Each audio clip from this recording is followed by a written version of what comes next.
இன்று பைபிள் ஸ்டடியில் பார்க்கக்கூடிய முக்கியமான தலைப்பு ஈலாம். ஈலாமுக்கு விரோதமாக கர்த்தர் தீர்க்க தரிசனமாக கூறின வார்த்தை. ஜெரமாயாவை கொண்டு கர்த்தர் ஈலாமுக்கு விரோதமாக, அதாவது ஈலாம் அந்த நாட்களில் ஈலாம் அப்படின்னு சொல்கிறோம். இந்த நாட்களில் 19ஆவது நூற்றாண்டு 18ஆவது நூற்றாண்டு இதெல்லாம் பார்த்திங்கன்னா அது ஈலாம் என்றால் பர்ஷியானுடைய கீழ்ப்பகுதி. எரேமியா அதாவது ஜெரமாயா 49ஆவது அதிகாரம் 34 39 வசனம் வரை. ஸோ இதில் பார்த்தீங்க அப்படின்னாக்கா 47, 46, 47, 48 இதெல்லாம் பார்த்தீங்கன்னா ஒவ்வொரு தேசத்தை குறித்து கர்த்தர் அவருடைய அந்த நியாய தீர்ப்பு எப்படி இருக்கும், அந்த தேசத்தின் மீது நியாய தீர்ப்பு எப்படி இருக்கும் அப்படின்னு சொல்லி. இப்போ இன்றைக்கி நம்ம பார்க்க போகிறது வந்து ஈலாம் தேசத்தை குறித்து. ஈலாம் பழைய பெயர், ஈலாமுடைய புதிய பெயர் பர்ஷியாவிலிருந்து இன்னொரு புதிய பெயர் இன்றைய நாளினுடைய அந்த ஈரானை குறித்து நம்ம பார்க்குறோம். சரி, ஈலாம் அப்படின்னு நம்ம சொல்லும்பொழுது தான் ஆதியாகமத்தில் பார்த்தீங்க 10ஆவது அதிகாரத்தில் பார்த்தீங்க அப்படின்னா ஈலாம் பார்த்திங்கன்னா நோவானுடைய 3 பிள்ளைகள், அதாவது ஷேம், ஹாம், ஜாஃபத் அப்படின்னு வச்சுங்க. ஷேம்னுடைய முதலாவது பையன், ஷேமுக்கு மொத்தம் 5 பிள்ளைங்க. முதலாவது பிள்ளை பேர் வந்து ஈலாம் அப்படின்னு சொல்லி. ஸோ அந்த நோவா காலத்தில் பார்த்திங்கன்னா அந்த 3 பிள்ளைகள், அந்த 3 பிள்ளைகளுடைய பிள்ளைகள், கிராண்ட் சில்ட்ரன் அப்படின்னு சொல்கிறாங்க இல்லைங்களா, பேரப்பிள்ளைங்க, நோவானுடைய பேரப்பிள்ளைகள் அங்கங்கே எல்லாம் சிதறடிக்கப்பட்டு இதில் பார்த்திங்கன்னா அந்த ஷேம்னுடைய முதலாவது பிள்ளை பேர் வந்து ஈலாம். 3ஆவதுனுடைய பிள்ளையினுடைய வரிசையில் வர்றது தான் வந்து ஆபிரகாமுடைய சந்ததி. ஸோ ஷேம்லேருந்து முதலாவது பிள்ளை ஈலாம். அந்த ஈலாமுக்கு அடுத்து இன்னொரு 3ஆவது பிள்ளை, அந்த 3ஆவது பிள்ளையினுடைய தலைமுறையில் அந்த வரிசையில் வரவர் தான் வந்து ஆபிரகாம்லேருந்து அப்படியே இஸ்ரேல் தேசம் அப்படி வருது. சரி, இதில் நம்ம பார்த்தோம் அப்படின்னா இந்த ஈலாம் தேசத்தை குறித்து கர்த்தர் வந்து ஜெரமாயாவை கொண்டு என்ன பண்ணுறாருன்னா அந்நாட்களில் கடைசி நாட்களில், அதாவது இப்போ இருக்கிற நம்ம இருக்கிற பாருங்க, இந்த கடைசி நாட்களில் கர்த்தர் என்னென்ன நியாய தீர்ப்புகளை இல்லைன்னா ஜட்ஜ்மெண்ட்ஸ் எப்படிலாம் கொண்டு வருவார், இந்த ஈலாம் எப்படிலாம் அழியும் அப்படின்னு சொல்லி நம்ம பார்க்குறோம். ஸோ ஈலாம் அப்படின்னு என்ன அர்த்தம்னா பர்ஷியா அப்படின்னு என்ன அர்த்தம்னாக்கா இன்றைய நாட்களில் இப்போ இருக்கிற ஈரான் நாட்டை குறிக்குது. ஸோ இந்த ஒரு சின்ன மேப் ஒன்று நான் வரைஞ்சிருக்கிறேன், இதில் நீங்கள் பாருங்கள். ஸோ இதில் பார்த்தீங்க அப்படின்னாக்கா இந்த தேசத்து பேர் தான் வந்து என்னவா ஈலாம். இந்த இடம் பேர் தான் வந்து ஈலாம். ஸோ இந்த ஈலாம் வந்து இந்த பகுதியில் இருக்குது. ஸோ இதுக்கு பேர் தான் ஈலாம். ஸோ இந்த ஈலாம்னுடைய தலைநகரம் பார்த்தீங்க அப்படின்னா சூசா. அது ஞாபகம் வச்சுங்க, ஈலாம்னுடைய தலைநகரம் சூசா. இது இங்கே இருக்குது, சூசா. சரி, சூசா அப்படின்னும் போது உங்களுக்கு என்ன ஞாபகம் வருது? தானியல் 8ஆவது அதிகாரம் உங்களுக்கு ஞாபகம் வரும், தானியல் 10ஆவது அதிகாரம் ஞாபகம் வரும், 11ஆவது அதிகாரம் அப்படி போகுது. சரிங்களா? ஸோ அந்த தானியல் 8ஆவது அதிகாரம் 10ஆவது அதிகாரம் இதெல்லாம் நீங்கள் தனியாக படிங்க. இது குறித்த வீடியோ கூட இதுக்கு முன்னாடி இருக்குது. அதாவது போன வருடம் அக்டோபர் 2025 அந்த சூசாவை குறித்து ஒரு வீடியோ இருக்குது. அது வேணால் நீங்கள் அப்புறமா பாருங்கள், உங்களுக்கு இதில் எதாவது டவுட் வந்ததுன்னா. ஸோ இந்த சூசா அப்படின்னு பார்த்தீங்கன்னா ஈரான் தேசத்தினுடைய கீழ்ப்பகுதி, அதாவது இந்த பகுதி கீழ்ப்பகுதி அப்படின்னா இது சவுத்துலேருந்து வெஸ்ட், ஈராக்னுடைய பார்டரும் இது ஈராக்குக்கு பக்கத்தில் கீழ்ப்பகுதி சவுத்தில் பார்த்தீங்க அப்படின்னாக்கா அதுதான் வந்து ஈலாம். அதனுடைய தலைநகரம், அந்நாளுக்குரிய தலைநகரம் சூசா. அந்த ஈலாம்க்கு கீழே பார்த்தீங்க அப்படின்னா குவைத், இப்போ இருக்கிற குவைத். அப்படியே இன்னும் கொஞ்சம் கீழே இறங்குனீங்க அப்படின்னு பார்த்தீங்கன்னா அது வந்து பர்ஷியா கடல், புரிஞ்சுங்களா? அந்த பர்ஷியானுடைய கடல் வருது. சரி, இப்போது இந்த பர்ஷியானுடைய கடல் அப்படியே தொடர்ச்சியாக இப்படியே போய் இந்த பக்கம் ஒமானை டச் பண்ணி ஒமான்லேருந்து அப்படியே அரபிக்கடல்லேருந்து அப்படியே எப்படி போயிடலாம், இந்தியாவுக்கு போயிடலாம். ஸோ இந்த பர்ஷியா எதுலேருந்து வந்தாங்க, அவனுடைய இது வந்து எங்கன்னு பார்த்தீங்க அப்படின்னாக்கா ஆதியாகமம் 10ஆவது அதிகாரம் ஷேம்னுடைய சந்ததியிலேருந்து வந்துச்சு. ஸோ ஷேம்னுடைய சந்ததியிலேருந்து ஈரான் தேசம் வந்துச்சு. ஷேம்னுடைய சந்ததியிலிருந்து பார்த்திங்க அப்படின்னா இஸ்ரேல் தேசமாக வந்துச்சு. ஈரான் தேசம், அதாவது பர்ஷியா தேசம், அந்த பர்ஷியா தேசத்திலிருந்து சில பேர் என்ன பண்ணாங்கன்னா இங்கேருந்து இடம் பெயர்ந்து பாகிஸ்தான், ஆப்கானிஸ்தான், பாகிஸ்தான், அடுத்து இந்தியா. இந்தியாவுடைய மேல் பகுதியில் அங்கே சில ஜனங்க சிந்து நதி ஓரமாக, அதாவது இண்டஸ் சிவிலைசேஷன் அப்படின்னு சொல்லுவாங்க பாருங்கள், இண்டஸ் வேலி, அந்த நதி ஓரமாக நிறைய ஜனங்க அங்கே போய் தங்கியிருக்காங்க. ஸோ அதனால் பார்த்திங்கன்னா நம்மளுடைய இந்திய ஜனம் நார்த்தில் வடப்பகுதி பார்த்திங்க, நம்ம வட இந்தியர்கள் பார்த்திங்கன்னா சில பேர் வந்து பர்ஷியா ஜனங்க அங்கே போய் தங்கினாங்களாம், புரிஞ்சுங்களா? ஸோ அந்த பர்ஷியா ஜனங்க எங்கேருந்து வந்தாங்க? ஜெனிசஸ் ஆதியாகமம் நோவானுடைய சந்ததியிலேருந்து வந்தாங்க. சரி, இதெல்லாம் நமக்கு தெரிஞ்சு போச்சு. ஸோ இதில் நம்ம என்ன போகிறோம் அப்படின்னா, இன்றைக்கி வந்து இந்த ஈலாம் வந்து ஏன் கர்த்தர் நியாயம் தீர்க்கிறாரு அப்படின்னு சொல்லி போகிறோம். நம்ம ஈலாம் கர்த்தர் நியாயம் தீர்க்கிறதுக்கு என்ன காரணமாக இருக்கலாம்? ஏதாவது அவங்க தவறுதல், கர்த்தருக்கு விரோதமான, இல்லைன்னா அந்த ஈலாம் தேசம் இல்லைனா பர்ஷியா தேச ஜனங்களுக்கு விரோதமாக, இல்லைனா அந்த அழுகையின் கூக்குரல், இது போல் பல காரியங்கள் இருக்கலாம். எப்படி சோதமன் குமரா கர்த்தர் நியாயம் தீர்த்தாரோ அதே போல். சரி, இந்த பர்ஷியா தேசம், இந்த ஈரான் தேசம் அப்படின்னு சொல்லி பார்த்தீங்கன்னா, மேல் பகுதி பார்த்தீங்க அப்படின்னாக்கா காஸ்பியன் சி, அது ஒரு கடல் இருக்குது. ஸோ இந்த காஸ்பியன் சீலேருந்து அப்படியே கொஞ்சம் அப்படியே மேலே போனீங்கன்னாக்கா ரஷ்யா வந்துடுது. மேல் பகுதி பார்த்தீங்கன்னா காஸ்பியன் சி. இந்த பக்கம் பார்த்தீங்கன்னா அஜர்பைஜான். இந்த ஈரான் தேசத்தினுடைய நார்த் வெஸ்ட், இந்த பக்கம் நார்த் வெஸ்ட், இந்த பக்கம் இப்படி போனீங்க அப்படின்னா அஜர்பைஜான். அஜர்பைஜான் பக்கத்தில் டர்க்கி. ஸோ அதனால் பார்த்தீங்கன்னா டர்க்கி பார்டர் இருக்குது. யாருக்கு? ஈரானுக்கு. அஜர்பைஜானுடைய பார்டர் இருக்குது. இந்த பக்கம் பார்த்தீங்க அப்படின்னாக்கா, அதாவது ஈஸ்ட், நார்த் ஈஸ்ட் அப்படின்னு பார்த்தீங்கன்னா துர்க்மெனிஸ்தான் அப்படி வருது. பக்கத்தில் அப்படியே ஈஸ்ட் பார்த்தீங்க அப்படின்னா ஆப்கானிஸ்தான். அதுக்கு பக்கத்தில் பார்த்தீங்கன்னா பாகிஸ்தான். பாகிஸ்தானுக்கு பக்கத்தில் பார்த்தீங்கன்னா இந்தியா, நம்ம இந்திய தேசம் அப்படி வந்துடுது. ஸோ இந்த பர்ஷியா தேசம் பார்த்தீங்க அப்படின்னாக்கா 2 பெரிய மலைகள் இருக்கும். 2 பெரிய மலைகள். ஒரு மலை பார்த்தீங்கன்னா நார்த், அதாவது நார்த் சைடில் பார்த்தீங்க அப்படின்னா வெஸ்ட்டிலேருந்து ஈஸ்ட் வரலாம், புரிஞ்சுங்களா? வெஸ்ட்டிலேருந்து ஈஸ்ட் வரலாம் இந்த மலை அப்படியே தொடர்ந்து போகுது, புரிஞ்சுங்களா? அதில் அந்த மலை பேர் வந்து ஆல்போர்ஸ் அப்படி மலை அப்படின்னு சொல்லுவாங்க. பெரிய மலை. வெஸ்ட்டிலேருந்து அப்படியே ஈரானுடைய வெஸ்ட்டிலேருந்து அப்படியே ஈஸ்ட் வரலாம் அந்த மலை போகுது. ஸோ அந்த மலை இருக்கிறனால பெரிய பாதுகாப்பு யாருக்கு? ஈரான் தேசத்துக்கு. மேலே நார்த்துலேருந்து அப்படியே கீழே இறங்கினீங்கன்னா கிட்டத்தட்ட நார்த் வெஸ்ட்டிலேருந்து அப்படியே கீழே, புரிஞ்சுங்களா, அப்படியே சவுத் ஈஸ்ட் வரலாம் இந்த பக்கம் போனீங்க அப்படின்னா ஜாக்ரஸ் மலை. அது பார்த்தீங்கன்னா 1500 to 1600 கிலோமீட்டர்ஸ் தான் அந்த மலை. இப்படி அளக்குறீங்களோ இல்லை கீழே ரோடு வழியாக கீழே வரீங்களோ, ரோடு வழியாக கீழே வந்தீங்கன்னா அதனுடைய கிலோமீட்டர் கம்மியாகும். 1500லேருந்து அப்படியே மேல் பகுதி வந்தீங்கன்னா உங்களுக்கு கிலோமீட்டர் கம்மி. 1500லேருந்து கீழ்ப்பகுதி வந்தீங்கன்னா 1600 கிலோமீட்டர் வரலும் அந்த மலை. ஸோ அந்த ஜாக்ரஸ் மலை மேலே இருந்து கீழே வரல வருது. இது ஒரு பெரிய பாதுகாப்பு யாருக்கு? ஈரான் ஜனத்துக்கு. ஈராக் ஜனம் உள்ள நுழைவதும் கஷ்டம். வேணும்னா குவைத் ஜனங்க உள்ள நுழையலாம். அது விட்டிங்க அப்படின்னாக்கா இங்கேருந்து இப்போ கட்டார், இதெல்லாம் இந்த சின்ன சின்ன இடங்கள்லாம் இருக்கு பாருங்க, UAE, United Arab Emirates, Oman, புரியுதுங்களா? இவங்கெல்லாம் வேணால் இந்த கடலை தாண்டி இப்படி உள்ளே வரலாம். ஆனால் மற்றபடி பார்த்தீங்கன்னா இந்த தேசத்துக்குள்ளே வரணும்னா இந்த 2 மலைகள் வந்து பெரிய மலைகள். அப்படியே அந்த தேசத்தை அப்படியே அந்த மலை பார்த்திங்கன்னா ரொம்ப ஒரு மாதிரி கஷ்டமான மலை. மேலே உயரமாக இருக்கும், திடீர்னு இறங்கும், மேலே குளிர்ச்சியாக இருக்கும், ரொம்ப கஷ்டமான இடம் அது. அந்த மலைகள் உள்ளெல்லாம் பூந்து அதுக்குள்ளே ரோடெல்லாம் போட்டு டனல்லாம் போட்டு அந்த இடம் வந்து ரோட்ஸ் எல்லாம் அவ்வளோ எங்கே ஆரம்பிக்குது எப்படி போகுதுன்றது ரொம்ப கஷ்டம். இதில் பார்த்தீங்க அப்படின்னா இந்த ஈரானில் பார்த்தீங்க அப்படின்னாக்கா இந்திய தேசத்தில் பாதி அளவு தான் ஈரான். இந்தியா வந்து ஒரு 100 மடங்குன்னு வச்சுங்க. அதில் பாதி 50% தான் ஈரான் தேசம், சரிங்களா? இஸ்ரேல் தேசத்தை விட தோராயமாக ஒரு 85%, 85 to 90% பார்த்தீங்கன்னா ஈரான் தேசம் தான். ஸோ இஸ்ரேல் தேசத்தை நீங்கள் ஒரு 85% பெருக்குனீங்க அப்படின்னா அது ஈரான் தேசம். இந்திய தேசத்தை பாதியாக வகுத்தீங்க, பாதிக்கு பாதி பார்த்தீங்கன்னா அதுதான் ஈரான் தேசம், சரிங்களா? ஸோ மேலே கடல் இருக்குது, கீழே கடல் இருக்குது. அந்த கடல் ரஷ்யாவுக்கு போகுது, கீழே இருக்கிற கடல் பர்ஷியன் கல்ஃப், இல்லைன்னா இது வந்து என்ன ஆகுதுன்னா அந்த கடல் வந்து நேராக அரபிக் கடல் அப்படியே இந்தியாவுக்கு போய் டச் ஆகுது. அப்படியே வந்தீங்கன்னா கீழே பாம்பே, அப்படியே மங்களூர் அந்த சைட்லாம் வந்துடலாம், கேரளா அந்த பக்கம்லாம் போயிடலாம். ஸோ இதுலேருந்து பார்த்தீங்க அப்படின்னா இந்த தேசம் மலைகளினால் பாதுகாக்கப்பட்டது.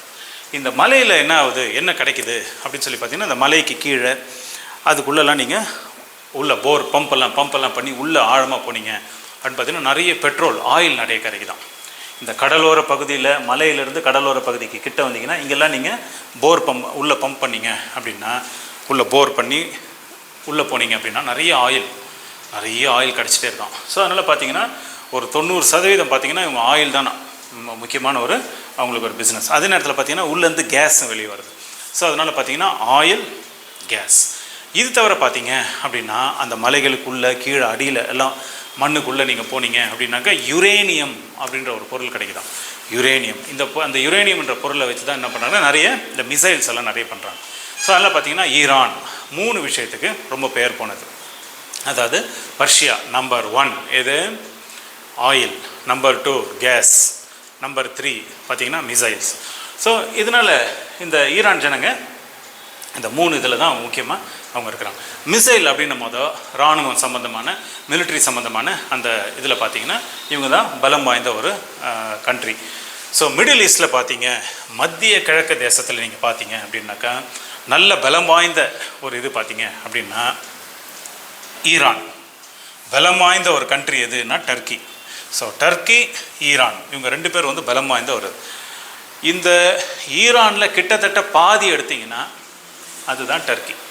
டர்க்கியினுடைய அளவு ஈரானில் பாதி எடுத்திங்கன்னா அது டர்க்கியினுடைய அளவு. சரிங்களா? டர்க்கியை சுற்றி பிளாக் சி அப்படி கீழே இறங்கி இந்த பக்கம் கீழே இறங்கி வந்தீங்கன்னா மத்திய கடல் அதெல்லாம் இருக்குது. ஆனால் இவங்களுக்கு பார்த்தீங்கன்னா காஸ்பியன் சி. இங்கேயும் அவங்க என்ன பண்ணுறாங்க, தோரெல்லாம் போட்டு இந்த காஸ்பியன் சி நார்த்தில் கீழே ஒரு சின்ன ஹோல்லாம் போட்டு நிறைய கேஸ் ஆயில்லாம் கலெக்ட் பண்ணி அவங்க என்ன பண்ணுறாங்க, கடல் மார்க்கமாக வேறு தேசத்துக்கு அனுப்புகிறாங்க. இங்கேயும் போர் பண்ணி பம்ப் பண்ணி இங்கே இருக்கிற ஆயிலெல்லாம் எடுத்து அவங்க என்ன பண்ணுறாங்க, பர்ஷியானுடைய கடல் மூலமாக வெவ்வேறு தேசங்களுக்கு ஆயிலை வந்து அவங்க என்ன பண்ணுறாங்க, ஏற்றுமதி பண்ணுறாங்க. சரி, இந்தியா கூட அவங்கள இடத்துலேருந்து ஆயில் கேஸ் எல்லாம் வாங்குகிறாங்க. சரி, இப்போ பார்த்தீங்க அப்படின்னா இந்த ஈரான் தேசம், அதாவது பர்ஷியா தேசம், பழைய ஏற்பாட்டில் பார்த்தீங்க அப்படின்னாக்கா உங்களுக்கு எல்லாம் ஒரு புஸ்தகம் ஞாபகம் வரும், எஸ்தர் புஸ்தகம். புரிஞ்சுங்களா? அது நெகமாயிலும் எழுதியிருக்கு, தானியல் அதிகாரத்தில் எழுதியிருக்கு. அதே நேரத்தில் பார்த்திங்கன்னா எஸ்தர்னுடைய புஸ்தகத்திலையும் எழுதியிருக்கு. இதனை குறித்து, இந்த பர்ஷியாவை குறித்து. இதில் பிரபலமாக நம்ம பார்க்கும்போதும் எஸ்தர் அவங்களுடைய சொந்தக்காரர் பார்த்திங்கன்னா மொர்தகாய், அங்கிள் மொர்தகாய். அதுக்கப்புறம் பார்த்திங்கன்னா இந்த மொர்தகாய் வந்து எஸ்தர்னுடைய கணவர், அதாவது அஹாசுரஸ் ராஜா கீழே அவர் வந்து ஒரு முக்கியமான ஒரு போஸ்ட்டில் வேலை செய்கிறார். அதே நேரத்தில் பார்த்தீங்கன்னா ஹமான் ஒருத்தர் இருந்தார். அவர் தான் வந்து ரொம்ப ஒரு முக்கியமான ஒரு ராஜாவுக்கு அடுத்த ஒரு பெரிய ஹை ஆஃபீஸர். யார்? ஹமான். ஸோ அந்த கவர்மெண்ட்டில் நல்ல ஒரு போஸ்ட்டில் ஹமான் இருந்தார். அந்த ஹமான் எப்படி வந்தார் அப்படின்னு சொல்லி பார்த்தீங்கன்னா, ஹமான் வந்து பார்த்திங்கன்னா ஈசாவுனுடைய சந்ததியில். ஈசாவுனா யார்? யாக்கோபுனுடைய அண்ணன். யாக்கோபுனா யார்? இஸ்ரேல் யாக்கோப். புரிஞ்சுங்களா? இஸ்ரேலுக்கு இன்னொரு பேர் யாக்கோப். ஸோ ஐசக், ரெபேக்கா அவங்களுக்கு உள்ள 2 குழந்தைங்க இருந்துச்சு. வயிற்றில் வந்து என்ன போச்சுன்னா 2 தேசமும் சண்டை போட்டுக்கிச்சான். 2 குழந்தைங்களும் சண்டை போட்டுக்கினாங்க. ஒன்று ஈசாவ், இன்னொன்று பார்த்தீங்கன்னா இன்னொன்று யாக்கோப். ஈசாவ் நல்ல ஒரு முடியோட நல்ல செவப்பாக வெளியே வந்து பிறந்தாப்புல. அடுத்து பார்த்தீங்கன்னா அடுத்த குழந்தை யாக்கோபு, இல்லைன்னா ஜேக்கப். இன்னொரு பேர் வந்து இஸ்ரேல். ஈசாவுனுடைய வம்ச வரலாறு பார்த்தீங்க அப்படின்னா, ஈசா வந்து ஒரு 6 பேரை திருமணம் பண்ணிக்கிறாரு. ஆனால் அதனுடைய ஒரு நம்ம வரலாறு ஒரு தொடர்ச்சியை நீங்கள் எடுத்தீங்க அப்படின்னா, ஈசாவ், எலிஃபாஸ், அமலேக்கிலிருந்து கிங் அகாக்னுடைய இதிலிருந்து பார்த்தீங்கன்னா ஹமான் அப்படின்றவர் வர்றார். ஸோ அந்த ஹமான் வந்து யார் அப்படின்னு பார்த்தீங்கன்னா அமலக்கியர், ஈசாவுனுடைய வம்சத்தில் வந்தவர்.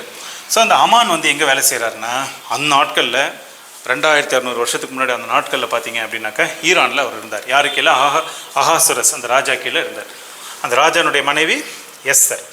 அப்போ என்ன ஆகுது அப்படின்னாக்கா, அமான் வந்து எல்லா யூதர்களையும் ஒரே ஒரு நாள் 2 நாளில் எல்லாரையும் சாவடிக்கணும் அப்படின்னு சொல்லிட்டு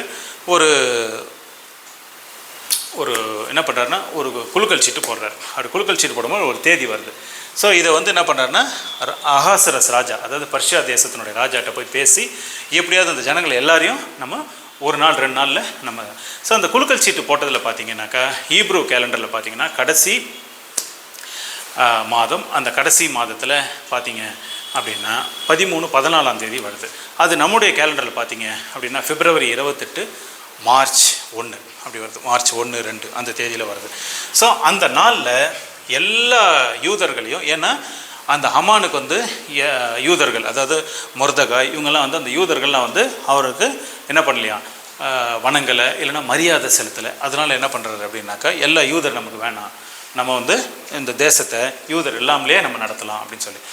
ஸோ அதனால் வந்து என்னென்னா, ஹமான் வந்து கிட்டத்தட்ட ராஜா கிட்ட போய்ட்டு பர்மிஷன்லாம் வாங்கணும்னு சொல்லி எல்லாம் ரெடி பண்ணி வச்சுட்டார். அந்த நேரத்தில் எஸ்தர் உள்ள நுழைஞ்சி மொர்தகாயினுடைய ஐடியாலாம் வச்சு உபவாசம்லாம் பண்ணி தேசம், அதாவது இந்த யூத ஜனங்களெல்லாம் காப்பாற்றணும்னு சொல்லி திரும்ப அகாசுரஸ் ராஜா கிட்ட அவங்க உள்ளே போய், அதாவது பர்மிஷன் எல்லாம் உள்ளே போக முடியாது, ஆனாலும் அந்த ராஜா கிட்ட போயிட்டு இவனுடைய கோரிக்கையை வச்சு அதுக்கப்புறமா வந்து என்ன பண்ணுறாங்க, இந்த யூத ஜனங்கள் எல்லாருமே காப்பாற்றப்படுகிறாங்க. யார் மூலமாக? எஸ்தர் மூலமாக.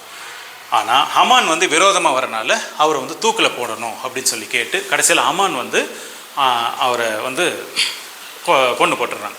ஸோ ஹமான் வந்து இறந்துடுறாரு. ஸோ ஹமான் இறந்த நாள் பார்த்தீங்க அப்படின்னா நம்ம கேலண்டரில் பார்த்தீங்க அப்படின்னாக்கா பிப்ரவரி 28, மார்ச் 1 இப்படி இருக்கலாம், சரிங்களா? அதனால் பார்த்தீங்கன்னா அந்த நாளை வந்து பூரிம் தினம் அப்படின்னு சொல்லி சொல்கிறாங்க. குலுக்கல் சீட்டு மூலமாக போட்டு யூதர்களை அழிக்கணும் அப்படின்னு சொல்லி நினைச்ச அந்த ஹமானுக்கு, ஹமானே வந்து கடைசியில் ராஜானுடைய அந்த தீர்ப்பு மூலமாக ஹமானை சாவடிச்சிடுறாங்க, அதாவது எஸ்தர்னுடைய வேண்டுகோள் நிமித்தம். ஸோ அதனால் அந்த ஹமான் இறந்த நாள் எல்லா யூதர்களும் காப்பாற்றப்பட்டாங்க. எல்லா யூதர்கள்லாம் ஈரானில் இருந்த யூதர்கள், பக்கத்தில் இருந்தவங்க, ஈவன் இன்க்ளூடிங் இஸ்ரேல் பக்கம் இருந்த எல்லா யூதர்களும் காப்பாற்றப்பட்டாங்க. எல்லா யூதர்களும் யாருனால? அந்த எஸ்தர்னால. விரோதமாக வந்தவர் யார்? ஹமான். அப்படின்னா ஹமான் யார் அப்படின்னு பார்த்தீங்க அப்படின்னா ஈசாவனுடைய வம்ச வரலாறு, இல்லைன்னா அமலக்கையர்னுடைய அந்த வம்ச வரலாறு. ஸோ இதனால் அந்த பூரிம் தினத்தை வந்து யூதருங்க யாரும் மறக்கிறதில்ல. அந்த பூரிம் தினத்தில், அதாவது பிப்ரவரி 28, மார்ச் 1 இல்லைனா 2 இது போல் ஒவ்வொரு வருஷமும் அந்த நாட்கள் கொண்டாடப்படும். ஈவன் இயேசு கிறிஸ்து கூட அந்த பூரிம் தினத்தை கொண்டாடினார் அப்படின்னு சொல்லி யோவான் 5வது அதிகாரம் 1வது வசனத்தில் நம்ம வாசிக்கிறோம். ஜெருசலேமில் இந்த பண்டிகை கொண்டாடப்படுகிறது. நிறைய ஏழைங்களுக்கு இதெல்லாம் வந்து கிஃப்ட் கொடுக்கணும், ஆடைகள், அவங்களுக்கு நல்லது செய்யணும் அப்படின்னு சொல்லிட்டு இந்த தினத்தை வந்து ஒவ்வொரு வருடமும் பிப்ரவரி 28 இல்லைனா மார்ச் 1ஆம் தேதி இது மாதிரி கொண்டாடுறாங்க. சரி, இப்போ நமக்கு இதையே நம்ம பார்க்குறோம் அப்படின்னா, அதே அந்த பிப்ரவரி 28ஆம் தேதி இந்த வருஷம் 2026 பார்த்தீங்க அப்படின்னாக்கா யுஎஸ்ஏ, அதாவது வெஸ்ட்டிலிருந்து யுஎஸ்ஏவும், அதாவது அமெரிக்காவும் இஸ்ரேலும் நேராக உள்ள நுழைஞ்சி, கீழே இறங்காமல் நேராக உள்ள நுழைஞ்சி அங்கே இருக்கிற அந்த ராஜாவையும், அங்கே இருக்கிற அந்த ராஜாவுக்கு கீழே இருக்கிற ஆஃபீஸர்ஸ், அதாவது அஃபீஷியல்ஸ் எல்லாருமே வந்து அவங்க தாக்கி, அதாவது 28ஆம் தேதி விடிய காலத்தில் தாக்கி, இருளில் அவங்க வந்து உள்ள நுழைஞ்சி அவங்கள தாக்கி எல்லாம் இறந்துடுறாங்க. அது என்றைக்கு நடந்தது பார்த்தீங்க அப்படின்னாக்கா அதே பிப்ரவரி 28ஆம் தேதி, அதே பூரிம் நாள் அன்று. சரி, இப்போ வந்து ஏன் இது போல், அதாவது இஸ்ரேல் தேசம் இவங்களை வந்து ஏன் அழிக்கணும், அமெரிக்காவோட சேர்ந்து இவங்க ஏன் வந்து இவங்களை தாக்கணும் அப்படின்றதான். இது பார்த்தீங்க அப்படின்னாக்கா நம்ம தீர்க்க தரிசனமாக நம்ம பைபிளில் பார்த்தோம் அப்படின்னா ஒரு 10 விஷயங்களை குறித்து, ஈலாம் சம்பந்தமாக ஒரு 10 விஷயங்களை குறித்து, அதாவது ஜெரமாயா புஸ்தகத்தில் 49வது அதிகாரத்தில் எழுதியிருக்கிறார். 10 தீர்ப்புகள் கர்த்தர் கொண்டு வருவார் அப்படின்னு சொல்லி. எப்போ அப்படின்னா கடைசி நாட்களில் அப்படின்னு சொல்லி. இது வந்து அந்நாட்கள் இல்லை, கடைசி நாட்கள். கடைசி நாட்கள்னால் என்ன அர்த்தம் அப்படின்னாக்கா இப்போ நம்ம வாழ்கிறோம் பாருங்கள், 2025, 26, 27, 2027 இதெல்லாம் கடைசி நாட்கள், கடைசி 7 வருடங்கள் கூட நீங்கள் வச்சுக்கலாம். ஸோ இந்த நியாய தீர்ப்பில் நம்ம ஒன்று பார்க்குறோம். அதாவது வசனம் 34, ஜெரமாயா 49 வசனம் 34 பார்த்தீங்க அப்படின்னா கர்த்தருடைய வார்த்தை ஜெரமாயாவுக்கு வந்து தான். கர்த்தருடைய வார்த்தை அப்படின்னு நான் நடத்தினேன், இயேசு கிறிஸ்து டைரெக்டாக ஜெரமாயா கிட்ட வந்து இது போல் இந்த தீர்க்க தரிசனத்தை நீ எழுது அப்படின்னு சொல்லி. யாருக்கு விரோதமாக? ஈலாமுக்கு விரோதமாக நீ எழுது அப்படின்னு சொல்லி. எந்த நாட்களில் அப்படின்னு பார்த்தீங்கன்னா ஜெடக்கியா அப்படின்ற ஒரு ராஜா யூதாவை ஆண்டு கொண்டு இருக்கும் பொழுதோ, அதாவது பர்ஷியா தேசத்துக்கு யூத ஜனங்க, அதாவது பாபிலோன் பர்ஷியா தேசத்துக்கு கடத்தப்பட்டாங்க பாருங்கள், பாபிலோனுக்கு 70 வருஷம். அதுக்கு முன்னாடியே பார்த்தீங்கன்னாக்கா கடைசி ராஜாவாக ஜெடக்கியா 20வது ராஜாவாக யூதாவை ஆண்டு கொண்டிருந்தார். இவர் தான் 20வது ராஜா, ஃபைனல் கிங். யாருக்கு? யூதாவை ஆண்டு கொண்டார். யூதா அப்படின்னாக்கா இஸ்ரேல் தேசத்தினுடைய கீழ்ப்பகுதி. எதுக்கு முன்னாடி அப்படின்னு பார்த்தீங்கன்னா ஜெருசலேமை அந்த இவர் வந்து நெபுகத்நேசர் வந்து அழிக்கிறதுக்கு முன்னாடி இவர் தான் ஆண்டு கொண்டிருந்தார். இவருடைய காலகட்டத்தில் ஜெரமாயை கொண்டு கடைசி நாட்களில் நடக்க போகிற ஈலாமை குறித்தும் கடைசி நாட்களில் ஈலாம் சம்பந்தமான பாவங்களை குறித்தும் அங்கே செய்கிற அந்த அட்டுழியங்கள் அங்கே என்னென்ன காரியங்கள் நடக்குது அப்படின்றத குறித்தும் அது சம்பந்தமாக நான் நியாய தீர்ப்பு கொடுக்க போகிறேன் அப்படின்னு சொல்கிறார். சரிங்களா? இப்போ பார்த்தீங்க அப்படின்னா இந்த 10 நியாய தீர்ப்புகளை நம்ம பார்ப்போம். ஏன் அப்படின்றத பார்ப்போம். அதே நேரத்தில் சைட் பை சைட் நம்ம இந்த 10 தீர்ப்புகளை பார்ப்போம். 34வது வசனம் முடிஞ்சு போச்சு. அதாவது 34வது வசனத்தில் ஈலாமுக்கு விரோதமாக தீர்க்க தரிசனம் எழுது ஜெரமையா கொண்டு. 35வது வசனம் பார்த்தீங்க அப்படின்னாக்கா இதுதான் தமிழில் எழுதுகிறாங்க. நான் வாசிக்கிறேன் பாருங்கள். ஜெரமையா 49:35. சேனைகளின் கர்த்தர் சொல்லுகிறது என்னவென்றால், இதோ நான் ஏலோமின் வில் என்னும் அவர்களுடைய பிரதான வல்லமை முறித்து போட்டு. வில் என்னும் பிரதான வல்லமை, வில் அப்படின்னு என்ன அர்த்தம்னாக்கா, ஈலாம் பார்த்தீங்கன்னா அந்த நேரத்தில் அந்த நாட்களில் ஆதியாகமம் அதெல்லாம் அந்த நாட்களில் பார்த்தீங்கன்னாக்கா அம்பு வில். ஸோ ஒரு மிருகத்தை அடிக்கணும் இல்லை போர் செய்யும் போது திடீர்னு பார்த்தீங்கன்னா ஏகப்பட்ட அம்புகள் வருமா. ஸோ இதை அவங்க கண்டுபிடிச்சதை யார் அப்படின்னு பார்த்தீங்கன்னா ஈசாவனுடைய சந்ததியில் அதிலிருந்து அப்படியே அந்த அம்புகள் வில்லுகள்லாம் நேராக பர்ஷியா ஜனங்க அந்த நாட்களில் ஈலாம் ஜனங்க என்ன பண்ணுவாங்கன்னா அந்த அம்பு வில் அதிலிருந்து பார்த்தீங்க இந்த ஈலாம்லேருந்து சில ஜனங்க அந்த பக்கம் போனாங்க. எங்கள் இந்திய தேசத்துக்கு அந்த சிந்து நதி ஓரமாக அந்த நதி ஓரமாக அவங்க செட்டில் ஆகும்போதோ இந்திய ஜனங்களும் அந்த நாட்களில் பார்த்திங்கன்னா வில்லு அம்பெல்லாம் தேர்ச்சி பெற்றவங்களாக இருந்தாங்களாம். ஸோ இந்த கலை எங்கேருந்து வந்தது அப்படின்னு பார்த்தீங்கன்னா ஆதி ஆகமத்துலேருந்து அப்படியே பர்ஷியா தேசத்துக்கு பர்ஷியா தேசத்துலேருந்து அப்படியே இந்திய தேசத்துக்கு அப்படியே போயிட்டுருக்காது. ஸோ இதுலேருந்து பார்த்தீங்க அப்படின்னா இந்த வில் அம்பு அப்படின்னு சொல்லி அந்த நாட்களில் இருந்தது. அம்பு அப்புறமா வில். ஸோ வில்லு மேலே அம்பை வச்சு அந்த அம்பு விடுவாங்க.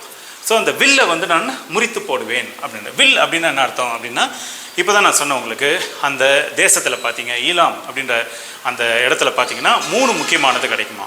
Oil, case, uranium. ஸோ அந்த மருந்து பொருட்கள் எல்லாம் வைத்து நிறைய மிசைல்ஸ், அதாவது அந்த மிசைலுக்கு ஒரு மிசைல் லான்ச்சர் அப்படின்னு சொல்லுவாங்க, அது லான்ச் பண்ணோம். அப்படி லான்ச் பண்ணாக்கா கரெக்டாக அவங்க கம்ப்யூட்டரில் ஆப்ரேட் பண்ணி இந்த இடத்துல போய் கரெக்டாக இந்த டார்கெட் அடிக்கணும்னு சொன்னோன்னே அவங்க கரெக்டாக ஆப்ரேட் பண்ணி என்ன பண்ணுவாங்க, அந்த மிசைல் அனுப்பும் போதும் அந்த மிசைல் என்ன பண்ணும், கரெக்டாக நேராக போய் குறி வச்ச இடத்துல கரெக்டாக அடிக்கும். குறி வச்சா கரெக்டாக அந்த இடத்துல முடிச்சிடுவாங்க. சரி, ஸோ அதுதான் என்ன அர்த்தமா அந்த லான்ச், அந்த மிசைல். ஸோ அதனால் பார்த்தீங்கன்னா கர்த்தர் என்ன சொல்கிறாருன்னா, அந்த அம்பை நான் முறிப்பேன்.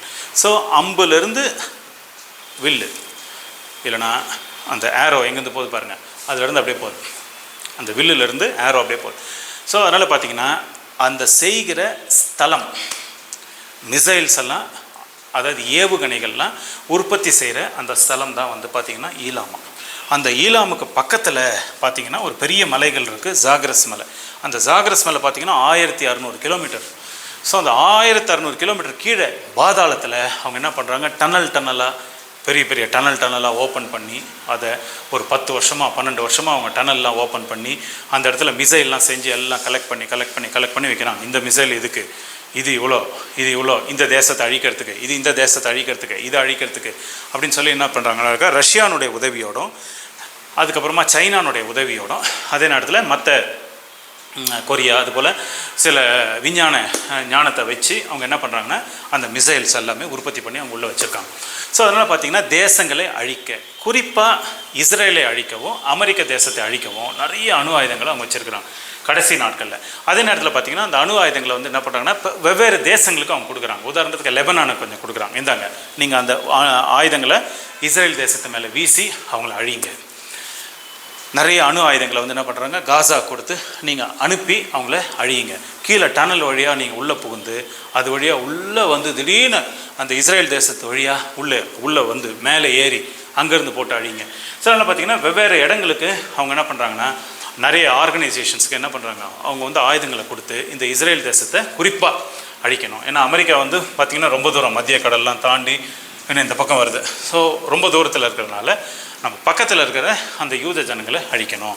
ஸோ யூத ஜனங்க நமக்கு வேணாம், யூத ஜனங்க அழியணும், யூத தேசம் அழியணும், அவங்க வாழக்கூடாது, நம்ம அந்த ஜெருசலேமை கைப்பற்றணும், அந்த இடம் நமக்கு தேவை அப்படின்றதான் இவங்களுடைய முதல் குறிக்கோளாக இருந்துச்சு. ஸோ அதனால் இது வந்து அந்த யூத ஜனங்களை தாக்கும் போதோ அழிக்கும் போதோ, இது போன வருஷம் கூட பார்த்தீங்க, அழிக்கும் போதோ தாக்கும் போதோ வெவ்வேறு இடங்கள்லேருந்து, அதுக்கு முன்னாடி 2023 பார்த்தீங்கன்னா காசா வழியாக, அதுக்கப்புறம் பார்த்தீங்கன்னா லெபனான் வழியாக, அதுக்கப்புறமா பார்த்தீங்கன்னா ஹுத்தீஸ் அவங்க பக்கத்தில் இருந்து அவங்க அடிக்கிறாங்க. ஸோ இதுலேருந்து பார்த்தீங்கன்னா நேரடியாக ஈரான்லேருந்தே வருது எல்லாம் மிசைல். நைட்டு தூங்க கூட முடியல, நாளைக்கு கண் முழிச்சு எழுவோமோ என்னமோன்னு தெரில யாருக்கு, இஸ்ரேல் தேசத்தில். திடீர்னு பார்த்தீங்கன்னா அப்பார்ட்மெண்ட்டுக்குள்ளெல்லாம் நிறைய மிசைல்ஸ் உள்ளே இறங்குது, லிஃப்டெல்லாம் உடச்சி, பில்டிங்கெல்லாம் உடச்சி, லிஃப்ட்டு வேலை செய்யலை, எல்லாம் எரிஞ்சு. ஸோ எல்லாம் பில்டிங்கெல்லாம் அப்படியே தரமட்டமாகுது. ஸோ இது போல் அவங்க என்ன பண்ணுறாங்கன்னா ஏவுகணைகள் என்ன பண்ணுறாங்க, இது போல் விடுறாங்க. ஸோ இப்படி விடும்பொழுதோ என்ன பண்ணுறாங்க அப்படின்னா, இதை வந்து கர்த்தர் வந்து யூத ஜனங்க மேலே தப்பி தவறி, யூத ஜனங்க அப்படின்றதோட வேற ஒரு ஜனங்க மேலே நீங்கள் டார்கெட் பண்ணும்போதோ, அநியாயமாக டார்கெட் பண்ணும்போதோ அது கர்த்தருக்கு விரோதமாகுது. குறிப்பாக யூத ஜனங்களை தொடும்பொழுதோ அவருடைய கண் மைய தொடர போலையா. ஸோ அதனால் என்ன ஆகிப்போச்சுன்னா, இவங்க ஏவுகணைகளை விட விட விட கர்த்தரை வந்து தொந்தரவு பண்ணுற மாதிரியா. எப்படி சவுல் வந்து அந்த நாட்களில் பார்த்தீங்கன்னா யூதர்களை அடித்து அவங்களெல்லாம் ஜெயிலில் போகணும் அப்படின்னு சொல்லி சவுல் கிளம்புனாராம். சவுல் அப்புறமா பவுல் ஆனார் இல்லைங்களா, அவர் கிளம்புனாரா யூதர்களை ஸோ யூதர்களை அடிக்க என்ன ஆகுது அப்படின்னா, கர்த்தருடைய வருகை இன்னும் சமீபமாக இணைக்குது, கர்த்தருடைய பனிஷ்மெண்ட் உடனடியாக வருது. ஸோ அதனால் பார்த்தீங்கன்னா இவங்க அடிக்க என்ன ஆகுதுன்னா, இந்த நியாய தீர்ப்பு உடனடியாக இந்த பர்ஷியா இல்லைனா ஈரான் தேசத்து மேலே கர்த்தருடைய நியாய தீர்ப்பு வரணும் அப்படின்னு சொல்லி அந்நாட்களில் 2600 வருஷத்துக்கு முன்னாடி ஜெரமியா மூலமாக எழுதி வச்சுருக்காங்க. இது நாம் சொல்கிற கதை இல்லை, இது வந்து ஏதோ நாங்கள் இன்னொரு தேசத்தை குறித்து சொல்லணும் அப்படின்னு இல்லை, இது போல் எழுதி வைத்திருக்கிற ஒரு சில காரியத்தை பைபிளில் இருந்து நம்ம இங்கே பார்க்குறோம்.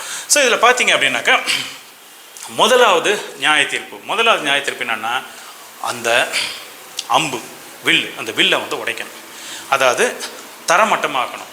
எங்கேருந்து அணு ஆயுதங்கள் எல்லாம் தயாரிக்கிறாங்க, எங்கேருந்து மிசைல்ஸ் எல்லாம் தயாரிக்கிறாங்க, எந்த இடத்துல பதுக்கி வச்சுருக்கிறாங்க, எங்கேருந்து லான்ச் பண்ணுறாங்க, அந்த இடத்தெல்லாம் தரமட்டமாக்கணும். நியூக்ளியர் ஸ்டேஷன்ஸ், அதாவது கரண்ட்டுக்காக நீ பயன்படுத்திக்கிறே ஓகே, ஆனால் ஜனங்களை அழிக்கிறதுக்காக நியூக்ளியர் பாம்ஸ், நியூக்ளியர் மிசைல்ஸ் எல்லாம் தயாரிக்கிறாங்க பாருங்கள், அந்த இடத்தெல்லாம் தரமட்டமாக்கணும். எல்லாம் மலைக்கு கீழே புதைஞ்சிருக்கு, அதாவது ஜாகிரஸ் மலைக்கு கீழே. அது எங்கே என்ட்ரி, எந்த இடத்துல எக்ஸிட்டு, உள்ளே பார்த்தீங்கன்னா கிலோமீட்டராக உள்ள லாரிங்கெல்லாம் உள்ளே போகுது, மிசைல் எங்கே போகுது, எங்கே பதுக்கி வச்சுருக்காங்க, என்ன நடக்குதுன்னே தெரில. அதனால் பார்த்தீங்கன்னாக்கா பங்கர் பஸ்டர் நேரடியாக என்ன பண்ணுறாங்க, விமானத்தில் வந்து அதை அங்கே குறிவைத்து கரெக்டாக உள்ளே நுழைஞ்சி அது எல்லாத்தையும் தகர்த்தெறி ஒரு 1/2 கிலோமீட்டர் டு 1 கிலோமீட்டர் உள்ளே நுழைஞ்சி எல்லாவற்றையும் தகர்த்து அது எல்லாத்தையும் அழிக்கிறது. ஸோ அதனால் பார்த்தீங்கன்னா இஸ்ரேலும் அமெரிக்காவும் சேர்ந்து இந்த ஈரானுடைய அந்த வில்லை கர்த்தர் முறிப்பேன் அப்படின்னு சொல்லிட்டு 35வது வசனத்தில் ஈலாமுக்கு விரோதமாக சொல்கிறார். அதுதான் அவங்களுக்கு வந்து ஒரு பெரிய பலமாக, இதை வச்சு நான் எல்லாரையும் அடிக்கிறேன் பார் அப்படின்னு சொல்லிட்டு அவங்க என்ன பண்ணுறாங்க, எந்த தேசத்தை வேணாலும் எங்கே வேணாலும் யாரை வேணாலும் மிரட்டலாமா. இந்த மிடில் ஈஸ்டில் பார்த்தீங்க அப்படின்னா 4 திசையில் எந்த இடத்த வேணாலும் நாங்கள் அந்த இடத்துல மலையிலேருந்து அடிக்கிறோம், ஆனால் எங்கேருந்து அடிக்கிறோம், எப்போ அடிப்போம் எப்படின்னு சொல்லாமல் ஒரு நாள் இரவு போட்டு எல்லாரையும் அடிக்கிறாங்க. அதை உடைக்கணும் அப்படின்றதுக்காக இது தீர்க்க தரிசனமாக கர்த்தரால் சொல்லி முடிவெடுக்கப்பட்ட, அதாவது இந்த நாட்களில் நடந்து கொண்டிருக்கிற இது ஒரு காரியம். 35வது வசனம். 36வது வசனம் பார்த்தீங்க அப்படின்னா 4 திசையிலிருந்து 4 காற்றுகள் 4 திசையிலிருந்து என்ன ஆச்சுனாக்கா 4 திசைகள் பார்த்தீங்க அப்படின்னாக்கா இந்த பக்கம் இருந்து எல்லாத்தையும் கூட்டி சேர்க்கிறார், இந்த பக்கம் இருந்து எல்லாத்தையும் கூட்டி சேர்க்கிறார், இந்த பக்கம் இருந்து எல்லாரையும் கூட்டி சேர்க்கிறார், இந்த பக்கம் இருந்து எல்லாரையும் கூட்டி சேர்க்கிறார். 4 திசைகளிலிருந்து, அதாவது அமெரிக்கானுடைய அந்த பேஸ் பார்த்தீங்கன்னா 4 திசையிலும் இருக்குதான் அமெரிக்கானுடைய பேஸ். பாகிஸ்தான்லேயும் அமெரிக்கானுடைய பேஸ் இருக்குது, பிரச்சனை. ஈவன் ஸ்ரீலங்காவில் கூட கேட்டாங்க, ஒரு பேஸ் கொடுப்பா, நாங்கள் சில ஆயுதங்களெல்லாம் நாங்கள் வைக்கிறோம் அப்படின்னு சொன்னேன். ஸ்ரீலங்கா என்ன பண்ணி, இல்லைங்க நாங்கள் கொடுக்க மாட்டோம் அப்படின்னு சொல்லிட்டு. ஆனால் பார்த்தீங்கன்னா பக்கத்தில் இருக்கிற தேசங்கள்லாம் வந்து என்ன ஆகி போச்சுன்னா பேஸ் அந்த அமெரிக்காவுக்கு இறங்கி அங்கேருந்து தாக்குதல் பண்ணணும் அப்படின்றதுனால 4 பக்கமும். இப்போ குறிப்பாக பார்த்தீங்க அப்படின்னாக்கா இந்த பார்டர்லேருந்து, அதாவது ஈராக், குவைத், பாக்தாத், அதாவது ஈராக்கினுடைய தலைநகரம் குவைத், இது போல் இடங்கள்லேருந்து கட்டார், அது போல் இடங்கள்லேருந்து என்ன பண்ணுறாங்க அப்படின்னாக்கா தாக்குதல் பண்ணுறதுக்கு ரொம்ப எளிமையாக இருக்கான். ஏன்னா பார்த்தீங்கன்னா மலை ரொம்ப பெருசாக இருக்கிறனால அந்த தேசத்துக்குள்ளே எங்கே போய் வைக்கணும், எங்கே அடிக்கணும் அப்படின்றது தெரியல. பெரிய உயரமான மலை, சரிங்களா, அது போல் இருக்குது. ஸோ அங்கே பார்த்தீங்க அப்படின்னாக்கா 4 பகுதியிலேருந்து அந்த காற்றை கொண்டு வருவாராம். அதாவது 4 பகுதியிலேருந்து எல்லா பக்கமும் தாக்குதல் என்ன ஆகும், ரொம்ப கஷ்டமாகும் இல்லைங்களா. அது போல் ஆகும்போது என்ன ஆகுது அப்படின்னாக்கா, அந்த ஜனங்க செதறி அடித்து நாலா பக்கமும் என்ன பண்ணுறாங்க, ஓட ஆரம்பிக்கிறாங்க. அங்கே இருக்கிற ஜனங்க, ஐயோ இங்கேருந்து வந்து விழுந்தா என்ன பண்ணுறது, இந்த பக்கத்துலேருந்து விழுந்தா என்ன பண்ணுறது, அதனால் பார்டரில் இருக்கிறவங்களாம் தப்பிச்சு போகிறாங்க. வேறு தேசத்துக்கு எங்கேயாவது போயிடலாம், இல்லை பக்கத்தில் எங்கேயாவது போயிடலாம், இல்லை எல்லாத்தையும் விற்று ஒரு லம்சமாக ஒரு அமௌண்ட் பண்ணிவிட்டு வேறு ஒரு இடத்துல நம்ம பேங்க்கில் டெபாசிட் பண்ணிட்டு வேறு ஒரு இடத்துக்கு நம்ம போயிடலாம் அப்படின்னு சொல்லிட்டு என்ன பண்ணுறாங்கன்னா, வெவ்வேறு இடத்துக்கு ஜனங்க நாலா பக்கமும் எல்லாம் செதறடிக்கப்படுறாங்க. என்னென்னா, எது வந்து நைட்டில் விழுதுன்னு தெரியல அப்படின்னு சொல்லி ஒரு பக்கம் இஸ்ரேல் குறி வச்சு அடிக்கிறான். அமெரிக்கா அதோடு சேர்ந்து பார்த்திங்கன்னா விதவிதமான ஹெலிகாப்டர், விதவிதமான விமானங்கள்லாம் உள்ளே இறங்கி அவங்க செயல்படுறாங்க. ஸோ அதனால் ஜனங்க செதறடிக்கப்படுறாங்க. 37வது வசனம் பார்த்தீங்க அப்படின்னாக்கா, இது வந்து நான் தமிழில் வாசிக்கிறேன் பாருங்கள். 37, நான் ஏலோமியரை அவர்கள் சத்துருக்களுக்கு முன்பாக, அவர்கள் பிராணனை வாங்க தேடுகிறவர்களுக்கு முன்பாகவும் கலங்கம் பண்ணி அப்படியே கலக்கி விட்டுருவேன், பயமுறுத்தி விட்டுருவேன் அப்படின்னு அர்த்தம். ஸோ என்ன நடக்குது அப்படின்னு பார்த்தீங்கன்னா, அந்த ஈலாமுக்கு விரோதமாக என்ன பண்ணுறாருன்னா, கர்த்தர் வந்து ஐ வில் டெரிஃபை தம், ஒரு ஒரு அப்படியே உதறல் ஆயிடுறாங்க, அவங்க கலக்கம் ஆயிடுது. கலக்கம் ஆகிறனால என்ன ஆகுது அப்படின்னா, அந்த தேசத்து மேலே வந்து எல்லா அணு ஆயுதங்கள் எல்லாமே விழும்போதோ என்ன ஆகுது அப்படின்னாக்கா, அவங்க கலக்கம் அடைஞ்சு பயந்து அவங்க என்ன பண்ணுறாங்க, ஐயோ என்ன பண்ணுறதுனே தெரியல அப்படின்னு சொல்லி. ஸோ ஒரு பயம், ஒரு கலக்கம் யாருக்கு, அந்த ஈலாமியர்களுக்கு. யாருக்கு முன்பாக, எல்லா விரோதிகளுக்கும் முன்பாக அப்படின்னு சொல்லி 37வது வசனம். அவங்க மேலே வந்து என்னென்ன பண்ணுவேன், அது பயங்கரமான ஒரு விபத்துக்களை கொண்டு வரும் அப்படின்னு சொல்லி. அதாவது ஏலோமியரை அவர்கள் சத்துருக்களுக்கு முன்பாக, அவர்கள் பிராணனை வாங்க தேடுகிறவர்களுக்கு முன்பாகவும் கலக்கம் பண்ணி என் கோபத்தின் உக்ரமாகிய தீங்கை அவர்கள் மேல் வர பண்ணுவேன். ஸோ அப்படின்னா தீங்குனாக்கா எல்லாம் அழிவு, கர்த்தருடைய அந்த தீங்கு எல்லாம் கோபம் அவங்க மேலே வரனால எல்லாம் அழிவு அங்கே பார்த்தீங்கன்னா.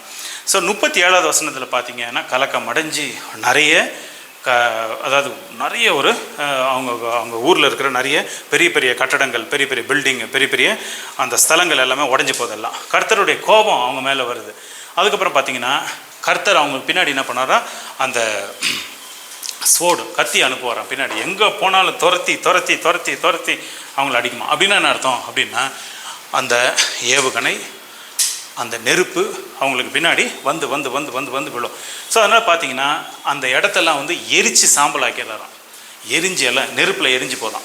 ஸோ அதனால் பார்த்தீங்கன்னா, இந்த 37வது வசனத்தில் பார்த்தீங்க அப்படின்னு பார்த்தீங்கன்னா, பயம், கலக்கம், அதுக்கப்புறமா பயங்கரமான உடைஞ்சி எல்லாம் விளைவுகள், கர்த்தருடைய கோபம், கர்த்தருடைய கத்தி அவங்க பின்னாடி நெருப்பில் எல்லாம் அழிஞ்சு எரிஞ்சு போயிடுறாங்க அப்படின்றதான் 37வது வசனம்.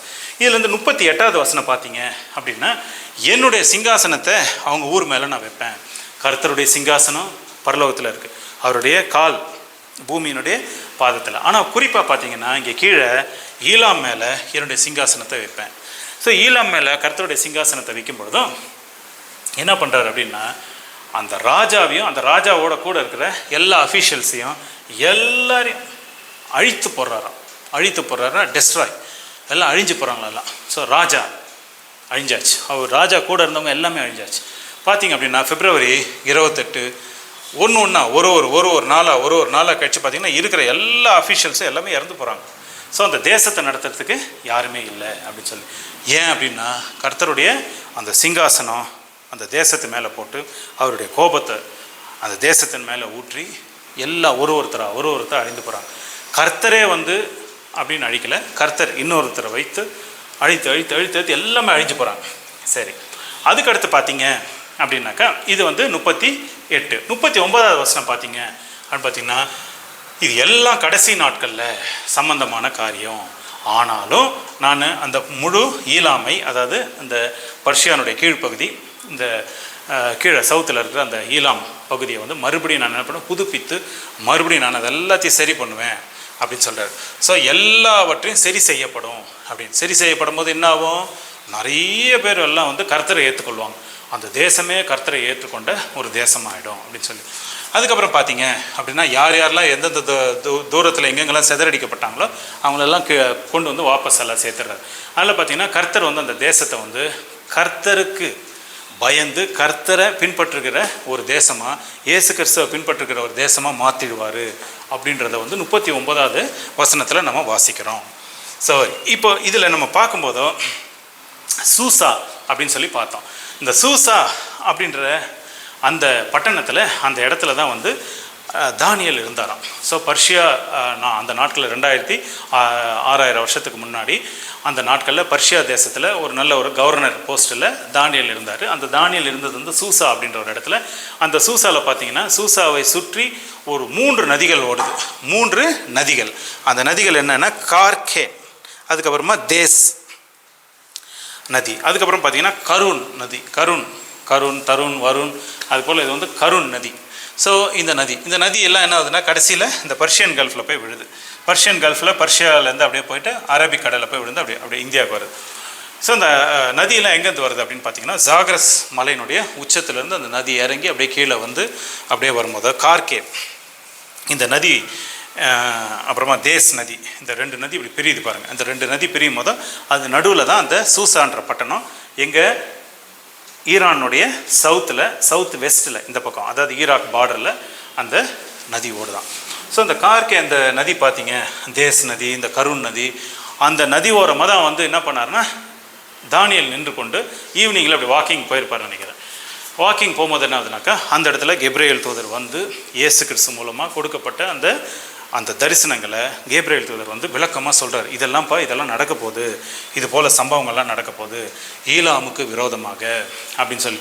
அதாவது வெஸ்ட்டில் இருந்து என்ன பண்ணுவாங்கன்னா ஒரு ராஜா, அதாவது அமெரிக்கா, அதுக்கப்புறமா இஸ்ரேல், அதுதான் வெஸ்ட். அவங்க வந்து என்ன பண்ணுவாங்கன்னா டைரெக்டாக வந்து பூமியிலே கீழே எங்கேயும் தொடாமல் டைரெக்டாக வந்து மேலே வந்து அடிப்பாங்க அப்படின்னு சொல்லி. ஏங்க அப்படியே மேலேருந்து வந்து அடிக்கணும், ஏன் பூமி மூலமாக வந்து அடிக்கலாமே அப்படின்னு சொல்லி கேட்டிங்கனாக்கா பூமி வழியாக உள்ளே வர்றது கஷ்டம். ஒரே ஒரு என்ட்ரி இப்படி இருக்குது. அதாவது இந்த குவைத் மூலமாக, இல்லைனா வந்து இந்த கார்க் ஐலாண்டுன்னு ஒன்று இருக்குது. அந்த ஐலாண்டில் பார்த்திங்கன்னா நிறைய ஆயில் ப்ரொடக்ஷன் கேஸ் எல்லாம் இருக்குது. அந்த கார்க் ஐலாண்ட்லேருந்து ஒரு 33 கிலோமீட்டர் அப்படி கொஞ்சம் உள்ளே 30-35 கிலோமீட்டர் உள்ளே போனீங்கன்னா அந்த தேசத்துக்குள்ளே போயிடலாம்.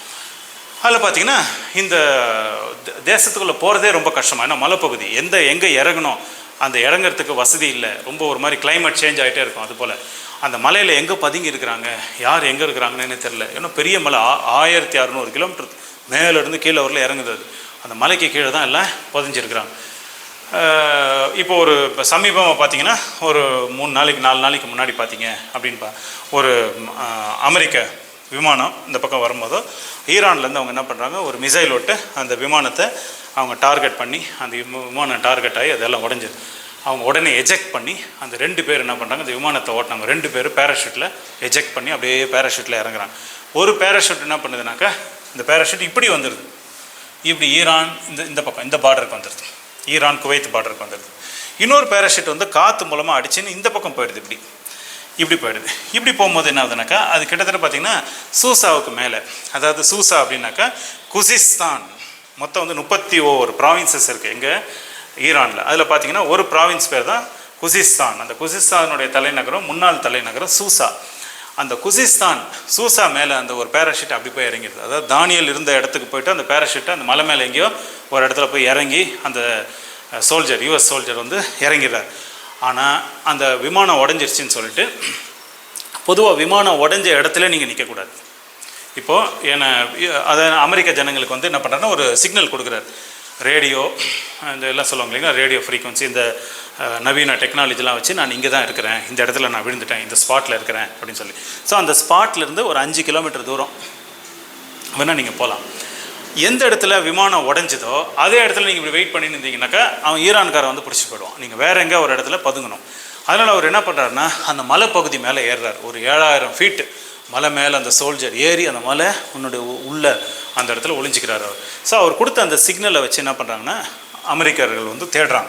ஒருத்தர் வந்து தப்பிச்சு இந்த பக்கம் வந்துடுறாரு, இந்த பார்டரில் சேஃபான ஒரு பார்டர். இன்னொருத்தர் தேடுறதுக்கு விமானங்களெல்லாம் விட்டு எல்லாம் தேடி எல்லாம் அந்த மலையெல்லாம் சுற்றி தேடும்போது இவங்களும் அட்டாக் பண்ணுறாங்க. யார், ஈரானில் இருக்கிற அந்த அவங்களும் அட்டாக் பண்ணுறாங்க. அப்படி எல்லாம் சேர்ந்துக்கிட்டு அவரை கடைசியில் அவரை காப்பாற்றி இந்த பக்கம் கூட. ஆனால் அவர் என்ன பண்ணுறாரு, தோராயமாக ஒரு 24 to 36 மணி நேரம் கஷ்டத்தில், வேதனையில். ஏன்னா அவர் எஜெக்ட் ஆகி அங்கங்கெல்லாம் கொஞ்சம் அடிபட்டிருக்கும். ஆனாலும் வந்து என்ன பண்ணுறாரு, இந்த பக்கம் சேஃபாக வந்து சேர்ந்துடுறாரு. நான் என்ன சொல்ல வரேன் அப்படின்னா, அந்த மலைகள் வந்து அவ்வளோ கடினமான மலை, கஷ்டமான மலை. அப்படி யாரும் அவ்வளோ சுலபமாக போயிட்டு அவங்கள போய் அட்டாக் பண்ணுறது ரொம்ப கஷ்டமாக. ஏன்னா அந்த மலை அவ்வளோ தூரம். ஆனால் எங்கே பதுங்கி இருக்கிறாங்கன்னு தெரியல. எல்லாம் கீழே எந்த இடத்துல இருக்கிறாங்கன்னு தெரியல. புரிஞ்சுங்களா? 10 கிலோமீட்டர் உள்ள ஒரு பெரிய டன்னலில் தங்குறாங்களா, இல்லை இந்த 10 கிலோமீட்டர் இல்லாமல் அந்த ஒரு 50 கிலோமீட்டர் டனலில் தங்குறாங்களா, எங்கே தங்குறாங்கன்னே தெரில. ஆனால் எங்கேருந்து அதை லான்ச் ஆகுது இதை பார்த்து பார்த்து பார்த்து பார்த்து என்ன பண்ணுறாங்க, இவங்க டார்கெட் பண்ணுறாங்க. சரி, இதுலேருந்து பார்த்தீங்க அப்படின்னா ஏங்க இந்த தேசத்தார், அதாவது அமெரிக்கா, இஸ்ரேல் வந்து இவங்க ஏன் இந்த வாரை, அதாவது ஈரானை வந்து ஏன் தாக்கணும், என்ன பைபிள் என்ன சொல்லுது, இல்லை பொதுவாக ஜனங்க என்ன சொல்கிறாங்க அப்படின்னு பார்த்தீங்கன்னா, ஒன்று பார்த்தீங்கன்னா அந்த ராஜாவை எடுக்கிறனால அந்த ஃபுல் அந்த 37-38 வருஷமாக ஆண்டு கொண்டிருந்த அந்த அந்த ஃபுல் அந்த ராஜானுடைய அந்த ஆட்சியை மாற்றி வேற ஒரு ராஜாவை கொண்டு வரணும் அப்படின்றது. ரெண்டாவது பார்த்தீங்கன்னா எல்லா அஃபீஷியல்ஸும் இறந்தாக்க அந்த ஆட்சி எடுக்கப்படுறது ரொம்ப ஈஸி. அதுக்கப்புறம் பார்த்தீங்கன்னா அவங்க இடத்துல இருக்கிற இந்த மிலிட்ரி வெப்பன்ஸ் பார்த்தீங்கன்னா மிசைல், அவன் ரொம்ப தேர்ச்சி பட்டுருவேன். அந்த நாட்கள்லேருந்து வில்லு, பானம், அம்புலாம் விடுறவன். இதில் பார்த்தீங்க அப்படின்னா இப்போ வந்து அவன் மிசைலை விடுறனால அது எங்கேருந்து எழும்புதோ அந்த இடம், தளம், நியூக்ளியர் இடம் எல்லாத்தையும் உடைக்கணும். அதற்காக இந்த போர். அதுக்கடுத்து பார்த்தீங்க அப்படின்னா நிறைய அணு ஆயுதங்களை வெவ்வேறு தேசங்களுக்கு கொடுத்து இஸ்ரேலை அடிங்க அப்படின்னு சொல்கிறனால அந்த இடங்கள், ஸ்தலங்கள் எல்லாத்தையும் அடிக்கணும். ஜனங்கள் அடிக்கல, அந்த ஸ்தலங்கள் அடிக்கிறதுக்கு. சரிங்களா? அடுத்து பார்த்தீங்க அப்படின்னா கப்பலில் ஆயில்கள், கேஸ் எல்லாம் எடுத்துன்னு வரான் இந்தியாவுக்கு. எடுத்துன்னு வரும்போதுனா அதை பிளாக் பண்ணுறாங்க. வேறு தேசத்துக்கு போகும் பிளாக் பண்ணுறாங்க. நான் கூட டீ குடிக்கிறதுக்கு கூட போனேன். டீ கொடுப்பேன்னா டீ 10 ரூபா, அப்புறம் என்னன்னா 12 ரூபா அப்படின்னு சொன்னான். அப்புறம் பார்த்தீங்கன்னா 15ன்னா, அப்புறம் பார்த்தீங்கன்னா 20 ரூபா. என்னப்பா ஏற்றினே போகிறேன்னாக்கா டீ கேஸுக்கு, சிலிண்டருக்கு அங்கேருந்து வரணுமே அதுக்கு அப்படின்றான். ஸோ எல்லாமே ஏறி போச்சு ரேட்டு. ஸோ அதில் பார்த்தீங்கன்னா எரிபொருள் இல்லை அப்படின்னா பேக்கரி ஐட்டம் கஷ்டம், எல்லாமே கஷ்டம், வீட்டில் கஷ்டம், சமையல் கஷ்டம், ஒரு இட்லி தோசை வாங்கினாலும் கஷ்டம். ஸோ அதனால் பார்த்தீங்கன்னா என்ன பார்த்து எல்லாத்தையும் பிளாக் பண்ணுறானே, அவன் எந்த தேசத்துக்கும் போகக்கூடாது அப்படின்னு அவன் பிளாக் பண்ணுறானேன்றனால அவன் மேலே அட்டாக். அடுத்து பார்த்தீங்க அப்படின்னா தேசத்து உள்ளவே வந்து இந்த ஆட்சி சரியில்லை அப்படின்னு சொல்லிட்டு ஜனங்க விரோதமாக வராங்க பாருங்கள்.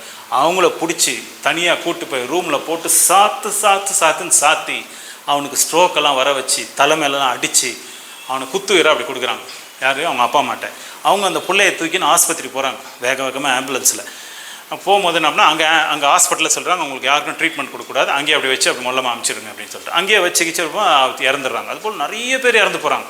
இறந்து ஏகப்பட்ட ஜனங்க கவர்மெண்ட்டுக்கு விரோதமாக வரியா அடி போடு அப்படின்னு சொல்லிட்டு கவர்மெண்ட்டுக்கு விரோதமாக அடி அவனை எல்லாத்தையும் முடிச்சிடுறாங்க.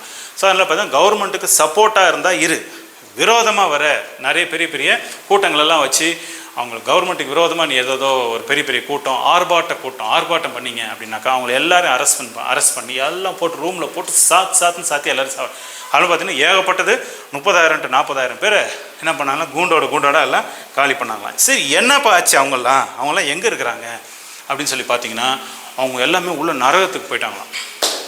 இதுதான் டர்னிங் பாயிண்ட்டு. இப்போ நம்ம என்ன பண்ணுவோம் அப்படின்னாக்கா நம்ம நரகத்தில் என்ன நடக்குதாங்க, நரகத்தில் என்ன நடக்குது அப்படின்றத நம்ம பார்க்கணும். இது பூமின்னு வச்சுங்க, சரிங்களா? பூமின்னு வச்சுக்கும் போதோ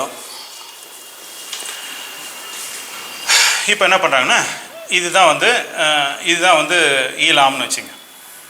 இதுதான் ஈலாம். இந்த பூமியிலேருந்து இறந்தவங்க எல்லாருமே என்ன பண்ணுறாங்கன்னா இந்த இடத்துக்கு அவங்க போயிடுறாங்க, அதாவது நரகத்துக்கு போயிடுறாங்களாம்.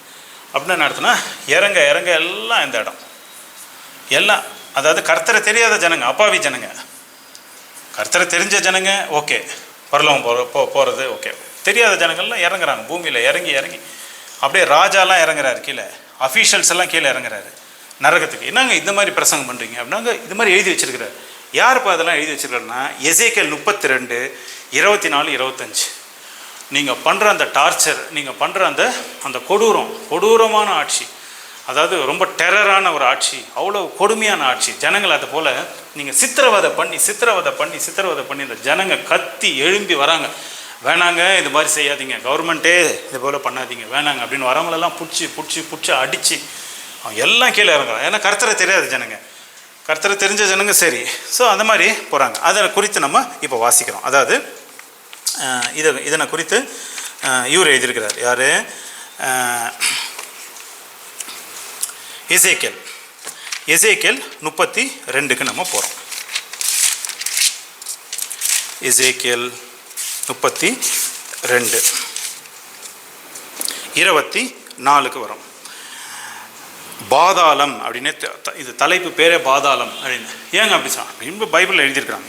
24 அங்கே ஏலாமும் அவனுடைய பிரேத குழியும் சுற்றிலும் அவனுடைய எல்லா ஏராளமான ஜனமும் கிடக்கிறார்கள். எங்க பாதாளத்தில், பிரேத குழி பாதாளத்தில் அவனை சுற்றி எல்லாரும் ஏகப்பட்ட பேர் இருக்கிறாங்களாம்.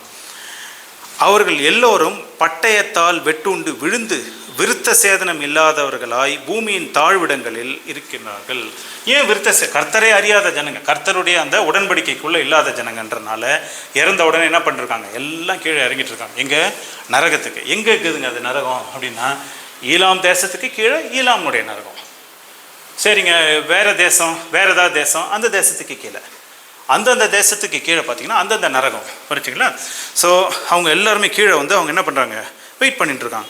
விருத்த சேதனம் இல்லாதவர்கள்லாம் கர்த்தரோட உடன்படிக்கைக்குள், கர்த்தருக்குள் இல்லாத ஜனங்க இறங்கி, அதாவது பூமியின் தாழ்விடங்களில் இறங்கி அங்கு தங்குகிறார்கள். ஜீவனுள்ளோருடைய தேசத்திலே கேடி உண்டாக்கின அவர்கள். ஜீவனுள்ளோருடைய தேசத்தில், இந்த தேசத்தில் கேடினாக்கா ரொம்ப டெரர், பயங்கரமாக அந்த தேசத்தை ஆண்டு பயமுறுத்தி வச்சு அந்த ஜனங்களை, அந்த ஜனங்க பயந்து முடியாமல் போய் போய் அவங்கள அடித்து, கவர்மெண்ட் அவங்கள அடித்து அவங்கெல்லாம் இறந்து அவங்களாம் நரகத்துக்கு கீழே இறங்கியிருக்கிறாங்க அப்படின்றது அந்த வசனம். அதுக்கடுத்து பார்த்தீங்கன்னா, குழியில் இறங்கினவர்களோடு கூட தங்கள் அவமானத்தை சுமக்கிறார்கள். ஜீவனுள்ளோருடைய தேசத்தில் கேடி உண்டாக்கின அவர்கள் குழியில் இறங்கினவர்களோருடைய தங்கள் அவமானத்தை சுமக்கிறார்கள். இப்போ யார் யார்? கிங்கு, அஃபீஷியல், அவங்களும் கீழே இறங்குறாங்க. அப்போ அந்த நரகத்தில் பார்த்தீங்கன்னா பொது ஜனங்களும் அங்கே இருக்கிறாங்க, அதாவது ஈலாம் ஜனங்களும், இந்த ராஜாவும் அங்கே இருக்கிறாரு, அந்த ராஜாவோடு இருந்த எல்லா அஃபீஷியல்ஸும் அவங்களும் இருக்கிறாங்க. எப்படி இருப்பாங்க? வெக்கப்பட்டுன்னு ஒரு மூலையில் அப்படின்னு இருப்பாங்க. என்ன பண்ண அப்படியே அவங்க முன்னாடி திரும்பி பேசுறது கூட வெக்கமாக இருக்குதான். ஸோ அவ்வளோ பேர் எங்கே இருக்கிறாங்க அப்படின்னு பார்த்தீங்கன்னா அந்த ஈலாமுடைய குழி அப்படியே கீழே. அடுத்து நான் 25 வாசிக்கிறேன் பாருங்கள்.